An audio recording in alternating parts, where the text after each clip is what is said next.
Hey everyone, how you doing? Here's some games. I got some new stuff that I brought over from Poland when I visited there. Something from Finland if you want to try that. Of course, Tulip Mania? Sure, I can teach that. What's that? Oh, that's the new one by the Ragnar Brothers, Workshop of the World. Let's give it a shot.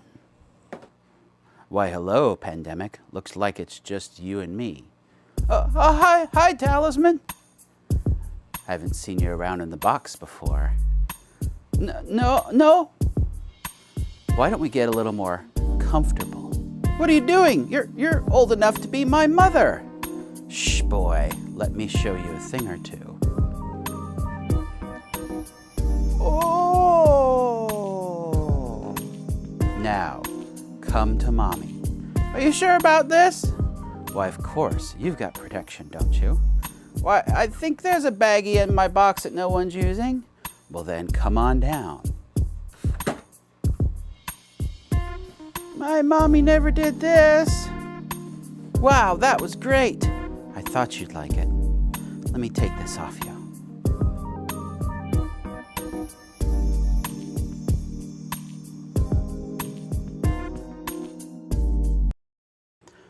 Uh-oh, my box lid won't close.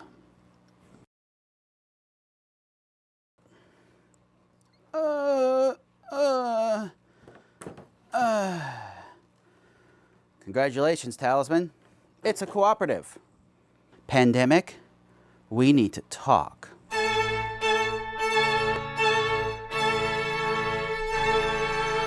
Hi there, this is Scott Stuff. This is a show where I talk about board games, and on this one I'm going to be talking about Defenders of the Realm. Defenders of the Realm can really be a love child of Talisman and Pandemic. It's a cooperative game, but it's painted with Larry Elmore fantasy paint. Now, in this video, I'm not really going to go through all the rules of Defenders of the Realm. It's not my goal to teach you. It's my goal to compare Defenders of the Realm to Pandemic, and I'm going to assume you've played Pandemic. So if you haven't, then go play Pandemic, or go watch a video teaching you how to play Pandemic, and then come back to this. So this one's I'm really going to focus on how it's like Pandemic and how it's not like Pandemic. So let's take a look at the board. So this is the big board. You've got a bunch of locations connected by dots. The locations have names and colors, both of which are important. The overall goal of the game is to protect Monarch City. There are a lot of ways to lose the game, but only one way to win the game. And the way to win the game is you have to defeat all of the big, bad guardians. And so there's guardians in each of the four colors, blue, red, black, and green. Each one is going to start on a different part of the board. Poor little dragon here, he can't stand up. So we end up having him crawl around. But this is the nicest figure in the game. But there's quite a few others, and there's a lot of nice plastic in the game.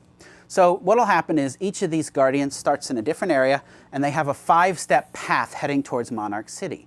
One of the ways you lose the game is if any of the guardians reach Monarch City, you lose the game. And so that's your primary goal, is defeating these guys.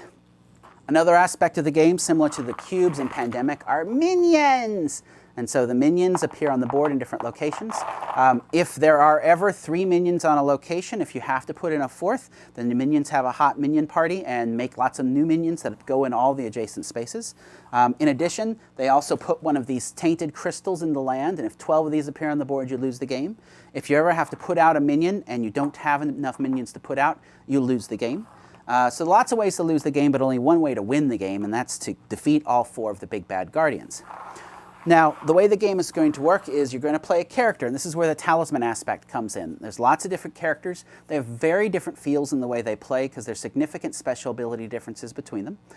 So you get a character, you get a matching doll, and so each character has a matching doll. Now, don't write me and tell me they're not called dolls. They're called miniatures. I know they're called miniatures, but I've called them dolls since I was in high school. It's what I do, and it's what I'm going to continue to do, so deal with it. Another difference is each character has quests, which are places on the board you want to visit, and you get a little benefit from that, or sometimes a very nice benefit from that. Whenever you complete a quest or fail on a quest, you get a new quest card. So you always have a quest. So for people that need something to do other than run around and defeat minions, you can go on these quests, and that's a nice addition. So you pick out who you're going to play, you take the matching doll, you put it on the board, you're ready to go. Now each character is going to have a different number of these little tokens, these little Charlie's Angels action tokens. If you take damage from minions or guardians, you lose these tokens, and that reduces the number of actions you have until you get healed. And these actions make a nice balance for the character. So the weaker characters from their special abilities have more actions to take, and so that's a nice balancing act. Now this long list are all the different things you can do on your turn with each action, but it's not that hard. 3 of them have to do with movement. You can move a space for free. You can play a card with a horsey on it to move 2 spaces, or play a card with an eagle on it to move 4 spaces. There are cards with magic gate symbols. You can use those to teleport to any space with a magic gate. You could also use those to teleport to that specific space, or you can discard one to build a new magic gate on that space. And once you have 2 magic gates on the board, one of your actions can be to move from one to the other right away. Your characters could spend actions to do their special abilities. They can also attempt to draw extra cards. There's some inns on the board, so you can go visit an inn and call out a color and draw cards.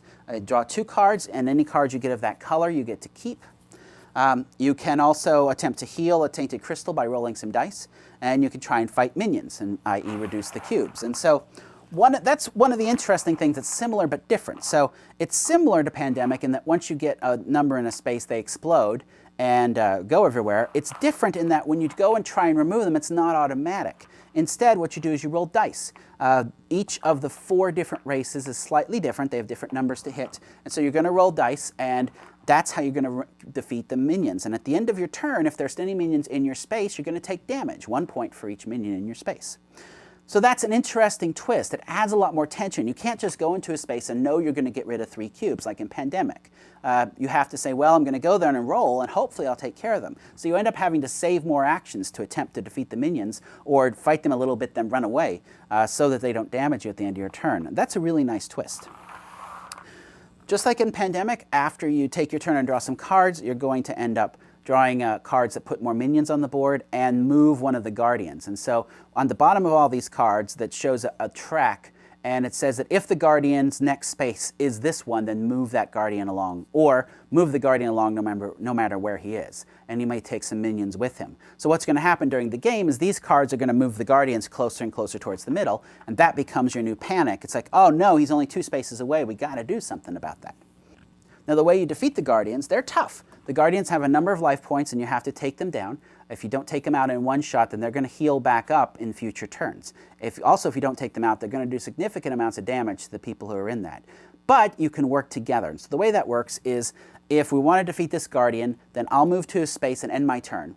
And then the next player can move to his space and end his turn. And then the next player can move to his space and initiate the combat, and everyone gets to join in. Unlike the minions who damage you, the guardians don't damage you if you end your space. So it's kind of like you're just hanging around. Hey, how's it going? Oh, pretty good. Wacky, wacky, wacky, wacky. So what's going to happen with these cards is the other thing they show you. So they show several things. A color, which is useful if you're removing tainted land. Movement stuff on the top, which will let you move 2, 4, or use a gate. At the bottom shows you how many dice it's worth in fighting one of the big bads. And so what you're going to do as the game goes on is you're going to begin collecting these in specific colors and then working together. Now, this is where I enjoyed this a lot more than Pandemic. Because in Pandemic, you're just giving the cards to a player who's then going to go and do it. And in this game, you don't trade cards. Instead, what you do is you have to physically get together in a location, and then everyone plays the cards they have, everyone rolls dice for the cards they have, and you add them up and you see if you beat the bad guy. And it feels much more cooperative.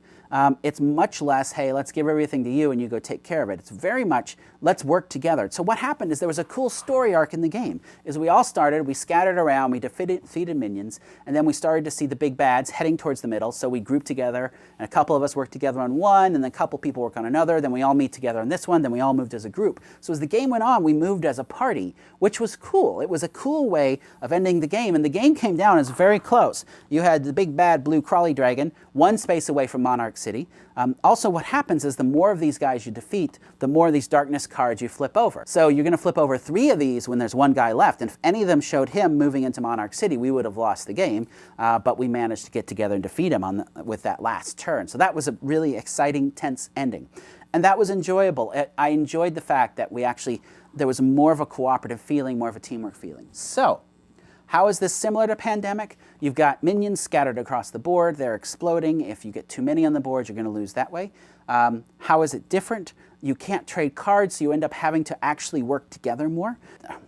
It felt more like we were a team rather than solving a puzzle as a group, and that was really enjoyable. The rolling dice to take off minions added a real tension to the game that you don't have with Pandemic. You could not be sure of what your turn was going to be. You couldn't say, well, I'm going to move there and remove 2 cubes because I know I can do that. Here you had to say, well, I'm going to go there and roll dice and hopefully I can kill him. And so that was nice. That added a nice level of tension. One of the other differences in Pandemic, the cards you use for the land go back on the top of the deck, so specific spaces get worse and worse. And in this game, they don't do that. You shuffle the cards back in. And what this means is this game has a more reliable time frame, 60 to 90 minutes. That's what it's going to take each time as you work through the deck and work through the bad guys moving in. While Pandemic, you could lose in 5 minutes or you could lose in 60 minutes. It's your choice. But so I like that more reliable storytelling that you're going to get with this game. If you don't like the fantasy genre, you won't like the game. It's very heavily painted with fantasy paint, so you have to like the fantasy genre. If you don't like Pandemic, you won't like it. It's not different enough. But if you like the fantasy genre and you like Pandemic, then I would suggest you take a look at this game. I've enjoyed it. This is going to replace Pandemic for me. It is more complex than Pandemic. It's going to take more time to teach. There's a lot more going on. And again, this is where it's going to appeal more to people who like these fantasy types of games because you've got characters and life points and all of the stuff that you'd be very comfortable with if you've played a lot of the adventure games. But if you haven't, then this wouldn't be a new thing. Now, there is a rule in the game for determining a winner.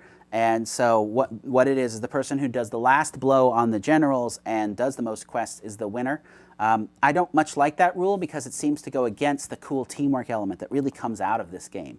And so we didn't play with that, and I was just fine. I didn't miss that whatsoever.